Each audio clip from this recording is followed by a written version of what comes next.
യമനിലെ ജയിലിൽ കഴിയുന്ന മലയാളി നഴ്സ് നിമിഷപ്രിയയുടെ വധശിക്ഷ നടപ്പാക്കാൻ അനുമതി കിട്ടി. യമൻ പ്രസിഡന്റ് അനുമതി കൊടുത്തു കഴിഞ്ഞു എന്നാണ് നമുക്ക് ലഭിക്കുന്ന വിവരം. വധശിക്ഷ 1 മാസത്തിനകം നടപ്പാക്കാൻ സാധ്യതയുമുണ്ട്. കൊല്ലപ്പെട്ട തലാൽ അബ്ദുൽ മഹദിയുടെ കുടുംബവുമായി ചർച്ച നടത്തി വധശിക്ഷ ഒഴിവാക്കാൻ ഇനിയും അവസരമുണ്ടെന്ന് യമനിലുള്ള ആക്ടിവിസ്റ്റ് സാമുവൽ ജെറോം 24-നോട് പറഞ്ഞു. നിമിഷപ്രിയയുടെ മോചനത്തിനായുള്ള വർഷങ്ങൾ നീണ്ട ശ്രമങ്ങൾക്കാണ് തിരിച്ചടിയായിരിക്കുന്നത്. നേരത്തെ യമൻ സുപ്രീം കോടതി ശരിവെച്ച വധശിക്ഷ നടപ്പാക്കാൻ പ്രസിഡന്റ് റാഷിദ് അൽ അലീമി അനുമതി നൽകി. പ്രസിഡന്റും വധശിക്ഷ ശരിവെച്ചതായി അറിയിപ്പ് ലഭിച്ചുവെന്ന് യമനിലുള്ള മനുഷ്യാവകാശ പ്രവർത്തകൻ സാമുവൽ ജെറോം പറഞ്ഞു.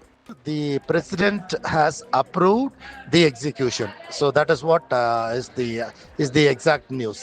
So the president has, the paper was with the president and he has now approved the thing. The paper will now go to the general prosecutor's office and the general prosecutor office will fix a date for execution. Yemen പൗരന്റെ കുടുംബം മാപ്പ് നൽകിയാൽ മാത്രമാണ് ഇനി വധശിക്ഷ ഒഴിവാക്കാനുള്ള ഏക സാധ്യത. അതിനുള്ള ശ്രമങ്ങൾ തുടരുമെന്നും സാമുവൽ പറഞ്ഞു. Still the key is with the family. So if they can still waive it, they can still do it. Now how to convince the family still with all the lost trust, it's a very uphill task.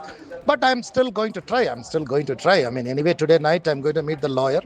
Then we will see what is the options available for us. Yemen പൗരനായ Talal Abdul Mahdi കൊല്ലപ്പെട്ട കേസിൽ 2018 Yemen കോടതി നിമിഷയ്ക്ക് വധശിക്ഷ വിധിച്ചത്.